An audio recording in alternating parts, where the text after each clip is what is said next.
இந்த விஜயும் மக்களும் வேறு வேறு இல்லை. இந்த விஜயும் மக்களும் ரத்தமும் சதையும் மாறி உடலும் உயிரும் மாறி ஒன்னிலிருந்து ஒண்ண பிரிக்கவே முடியாது. எஸ், சென்சிட்டிவான சென்டிமெண்ட், அது சென்சிட்டிவான சென்டிமெண்ட். இதை யாரும் அசைக்க முடியாது. மக்களை நேசிக்கிற விஜய் வேணுமா? மக்கள் விரோத ஆட்சி நடத்துற ஸ்டாலின் சார் வேணுமா? இந்த விஜய் நம்புறீங்களா? ஸ்டாலின் சார் நம்புறீங்களா? Proof, this is the proof.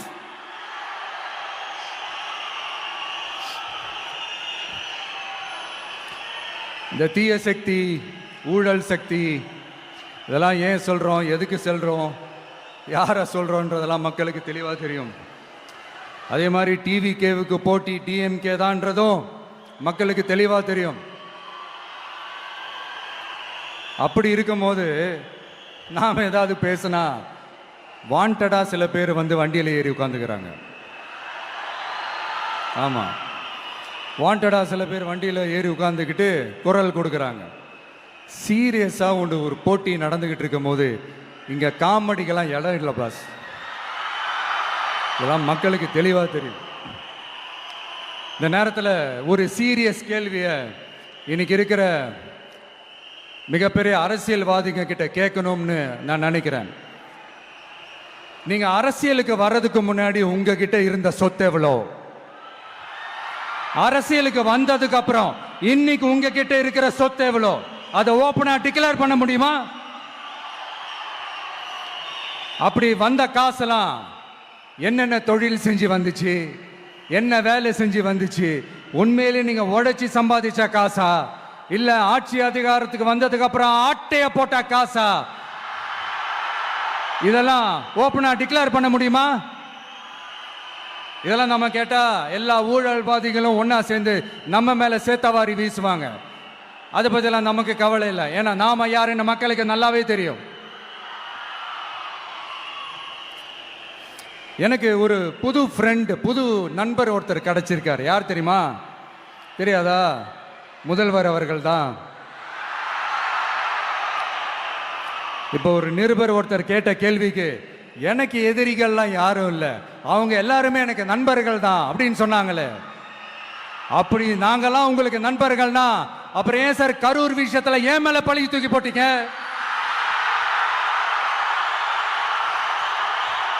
உங்களுக்கு மனசாட்சின்னு ஒண்ணு இருந்தா அப்படி பேசிருப்பீங்களா?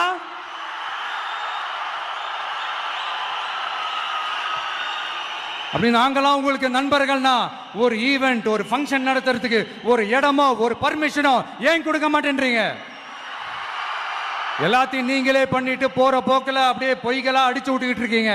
உங்களோட உண்மையான நண்பர்கள் யாருன்னு சொல்லட்டுமா? லஞ்சம், ஊழல், அரசியல் ஆதாயம், இதெல்லாம் தான் உங்களோட உண்மையான நண்பர்கள். பர்சனலா நீங்க எப்படி வேணா இருந்துக்கங்க சார், நமக்கு அதை பத்தி கவலை இல்லை, நமக்கு அது அவசியமும் இல்லை. ஆனா உங்க ஆட்சி தான் தப்பான ஆட்சி, தமிழ்நாட்டுக்கு தேவையில்லாத ஆட்சி. கொஞ்ச நாளைக்கு முன்னாடி கற்பனையா ஒரு விஷயம் ஒன்று சொன்னேன். இந்த முதல்வர் கூட விசில் சின்னத்துக்கு தான் வாக்களிப்பாரு அப்படின்ட்டு கற்பனையா ஒன்று சொன்னேன். ஆனா இன்னைக்கு நிஜமாவே நமக்கு ஆதரவா ஒரு கோஷத்தை எழுப்பியிருக்கிறாங்க. அது என்ன தெரியுமா? எங்க வாக்கு சாவடி வெற்றி வாக்கு சாவடியா. அதுக்கு அர்த்தம் என்ன தெரியுமா?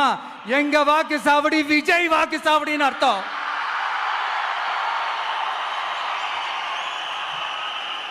அது சரி, மக்களோட இந்த ஆதரவை பார்த்துட்டு அவர் அறியாமலே எப்படி பேசிட்டாரு என்னமோ தெரியல. 50 வருஷம் எக்ஸ்பீரியன்ஸ் அரசியல்ல, உண்மை என்னன்னு ஒத்துக்கிட்டு தானே ஆகணும். ஜனநாயகம்ங்கிறது பெரும்பான்மை ஆட்சி அதிகாரம் சார்ந்தது மட்டும் இல்லை, சிறுபான்மை மக்களின் உரிமைகள் உணர்வுகளும் புனிதம்னு நினைச்சு அதையெல்லாம் காப்பதற்கு பெயர் தான் ஜனநாயகம்னு 1963 அறிஞர் அண்ணா பார்லிமெண்ட்ல பேசினதை நாம இங்க சொல்றது ரொம்ப பொருத்தமா இருக்கும். அறிஞர் அண்ணா சொன்னது தான் டிவிகேவோட நிலைப்பாடும். இந்த ஸ்டாண்ட்ல நாம 100% உறுதியா இருப்போம். யாருக்காகவும் எதுக்காகவும் இதுல சமரசமே கிடையாது. மதச்சார்பற்ற சமூக நீதி தன்மை தான் நம்ம அடிப்படை கொள்கைகள் ஒன்று, அதில் எந்த மாற்றமும் எப்பவும் கிடையாது. ஆனால் இதெல்லாம் மறந்துட்டு எப்படியாவது எதையாவது செஞ்சு ஓட்டு வாங்குறதுக்காகவே இங்கே சில பேர் இருக்கிறாங்க. அவங்கள மாதிரி நமக்கு அப்படி சில பிரச்சனைகள்ல எரியற நெருப்புல எண்ணெயை ஊத்துற எண்ணமே இல்லை. இங்க சில அரசியல் கட்சிகளும் சில அரசியல் தலைவர்களும் ஒரு சில நேரங்களில் அமைதியா இருந்தாலே போதும், ஒரு பிரச்சனையும் வராது. இப்போ கரண்ட்ல இருக்கிற சில பிரச்சனைக்கு வருவோம். இந்த கரண்ட் பிரச்சனைக்கு வருவோம். மாசம் மாசம் கரண்ட் பில்லு கட்டுற மாதிரி மாத்துவோம்னு சொன்னீங்களே, செஞ்சீங்களா? நிறைய வீடுகள்ல 100 யூனிட் தான் அந்த கரண்ட் செலவாகுது ஒரு மாசத்துக்கு. மாசம் மாசம் நீங்க அந்த பில்லு கொடுத்தீங்கன்னா அவங்களுக்கு அது ஃப்ரீ ஆயிடும். அவங்க அந்த காசை கட்ட தேவையே இல்லை. ஆனா 2 மாசத்துக்கு ஒரு வாட்டி அந்த பில்லு கொடுத்தீங்கன்னா, இப்ப சப்போஸ் அது 200 யூனிட்டுக்கு மேல போச்சுன்னா அது அவங்களுக்கு ஒரு மிகப்பெரிய சுமை தானே. இது எந்த கணக்கில் எடுத்துக்கிறது? ஒரு மாதிரி ஒரு மாடர்ன் கரப்ஷன் அப்படின்னு எடுத்துக்கலாமா? அடுத்து பஸ் வசதி. நிறைய கிராமங்கள்ல பஸ் வசதி இல்லைன்னு சொன்னா இந்த ஒட்டுமொத்த திமுக அரசும் கத்திக்கிட்டு வந்துருவாங்க. நாங்க பஸ் விடாத கிராமங்களே இல்லை அப்படின்னு சொல்லுவாங்க. அப்படி அது உண்மை அப்படின்னா முதல்வர் அவர்கள் கிட்ட நம்ம தங்கச்சி ஒருத்தவங்க ஒரு கேள்வி கேட்டாங்களே, எங்க ஊருக்கு ஒரு மினி பஸ் ஆவது விடுங்க சார் அப்படின்னு கேட்டாங்களே, அது எந்த கணக்கில் எடுத்துக்கிறது? நிறைய மலை கிராமங்கள்ல பஸ் வசதி இல்லை, நிறைய மலை கிராமங்கள்ல ஹாஸ்பிட்டல் வசதி இல்லை. இது ரெண்டுமே எவ்வளவு முக்கியமான ஒரு விஷயங்கள். பஸ் வசதியும் ஹாஸ்பிட்டல் வசதியும் இல்லாததுனால வீட்டிலேயே பிரசவம் பார்க்கிற அந்த ஆபத்து இருக்குதுன்னு எவ்வளவு நியூஸ் பார்க்கிறோம். இதெல்லாம் எந்த கணக்கில் சேர்த்துக்கிறது? அடுத்து இது எல்லா மீட்டிங்லையும் பேசுறதுதான், பெண்களுக்கு பாதுகாப்பு நம்பர் 1 இருக்குது தமிழ்நாட்டில் அப்படின்னு சொல்றாங்க. அப்புறம் அது என்ன வி சேஃப் மாடலா? பெண்கள் என்ன சொல்றாங்க தெரியுமா? அது வி சேஃப் மாடல் இல்ல, வி ஆர் நாட் சேஃப் மாடல்னு சொல்றாங்க. இப்படி இருக்கிறப்போ தமிழ்நாட்டில் எங்க போனாலும் பெண்களுக்கு பாதுகாப்பு அப்படியே கொட்டி கிடக்குதான். இப்படி சொன்னா எப்படி சார்? கேட்கிறவங்க என்ன கேசரி சாப்பிட்றாங்க நினைச்சீங்களா?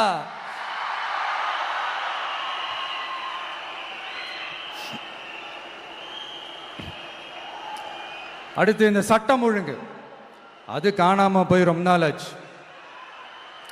இவன் வேற, இந்த விஜய் வேற, எங்க போனாலும் இந்த மக்கள் கிட்ட இந்த சட்டம் ஒழுங்கை பத்தி பேசி ஞாபகப்படுத்திக்கிட்டே இருக்கான்னு முதல்வர் அவர்கள் அவங்க கூட இருக்கிறவங்க கிட்ட எல்லாம் சங்கடப்பட்டாராம்.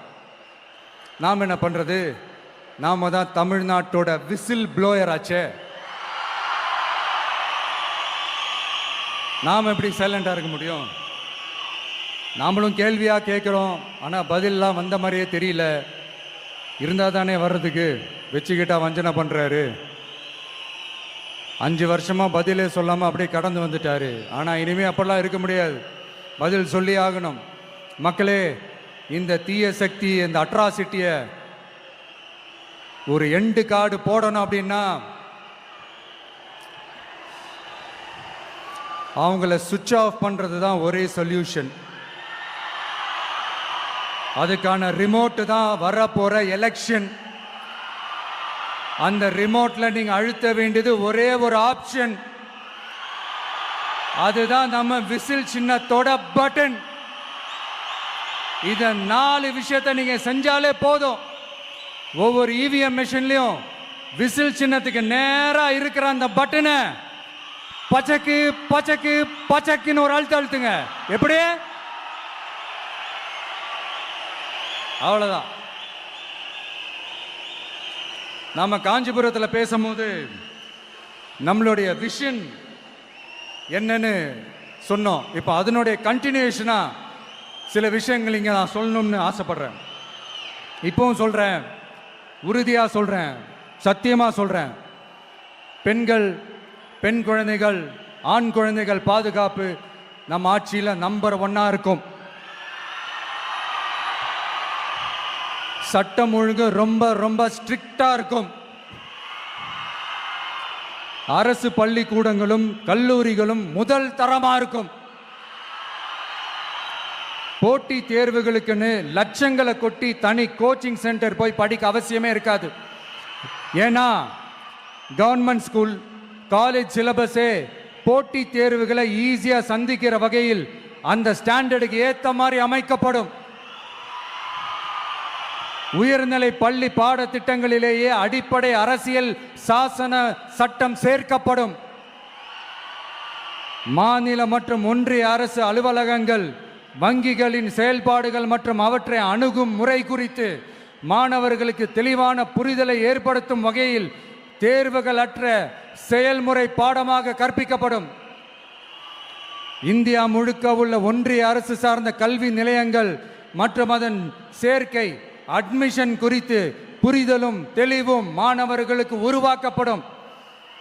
அனைத்து அரசு பள்ளிகளிலும் பெண் குழந்தைகளுக்கு சுத்தமான, சுகாதாரமான மற்றும் தரமான கதவுகள் பொருத்தப்பட்ட ரெஸ்ட் ரூம்கள் அமைப்பது உறுதி செய்யப்படும். போதைப் பொருட்கள் இல்லாத தமிழகம் உருவாக்கப்படும். மாவட்ட கலெக்டர்கள் மற்றும் எஸ்பிக்களில் சரி பாதி பெண்களாக இருக்கும்படி செய்வோம். மலை கிராமங்களில் அரசு ஆரம்ப சுகாதார நிலையங்கள் பிரசவம் பார்க்கும் வசதியுடன் அமைக்கப்படும். பஸ் போக்குவரத்து இல்லாத கிராமங்கள் மற்றும் மலை கிராமங்களே இல்லை என்ற நிலை உருவாக்கப்படும். ஏற்கனவே அமைப்பு சாரா தொழிலாளர்கள் அமைப்பு இருந்தாலும் ஆட்டோ, டாக்ஸி மற்றும் லாரி டிரைவர்களுக்கென அவர்களின் நலன்களுக்காகவும் குடும்ப நலன்களுக்காகவும் தனியாக நல வாரியம் அமைக்கப்படும். தென் தமிழகம் உட்பட தமிழகத்தின் தேவையான பகுதிகளில் தொழிற்சாலைகள் அமைக்கவும் தொழில் வளம் பெருக்கவும் தனி கவனம் செலுத்தப்படும். விவசாயிகள், மீனவர்கள் மற்றும் நெசவாளர்களின் கருத்துக்களை அறிந்து அவர்களுக்கான திட்டங்கள் காலத்தின் தேவைக்கேற்ப உருவாக்கப்படும். இப்போ நம்ம ஸ்டாலின் சார் அறிவாலயம் பக்கத்தில் யாரு நடந்து போனாலும், அறிவாலயம் பக்கத்தில் யாரு நிழலுக்கு ஒதுங்கினாலும் கூட்டணியில் சேர்த்துக்கிறாரு. அந்த வச்சிருக்கிற பணத்தில் ஒரு பங்கு ஒன்று கொடுத்து, இந்த அதுக்கு பேர் கல்லாப்பெட்டி கூட்டணின்னு வச்சிருக்கிறேன். இந்த கல்லாப்பெட்டி கூட்டணியை ரொம்ப கஷ்டப்பட்டு சேர்த்திருக்கிறார். ஆனால் அவருக்கு நான் சொல்றேன், இந்த அறத பழைய கூட்டணி கணக்குகளோ இந்த கொள்ளையடிச்ச பணத்தையே வச்சு எங்க மக்களை ஏமாத்தி எல்லாம் ஜெயிக்க முடியாது. ஏன்னா இது மாபெரும் மக்கள் சக்தியான வித்தியாசமான விசில் புரட்சி எலெக்ஷன்.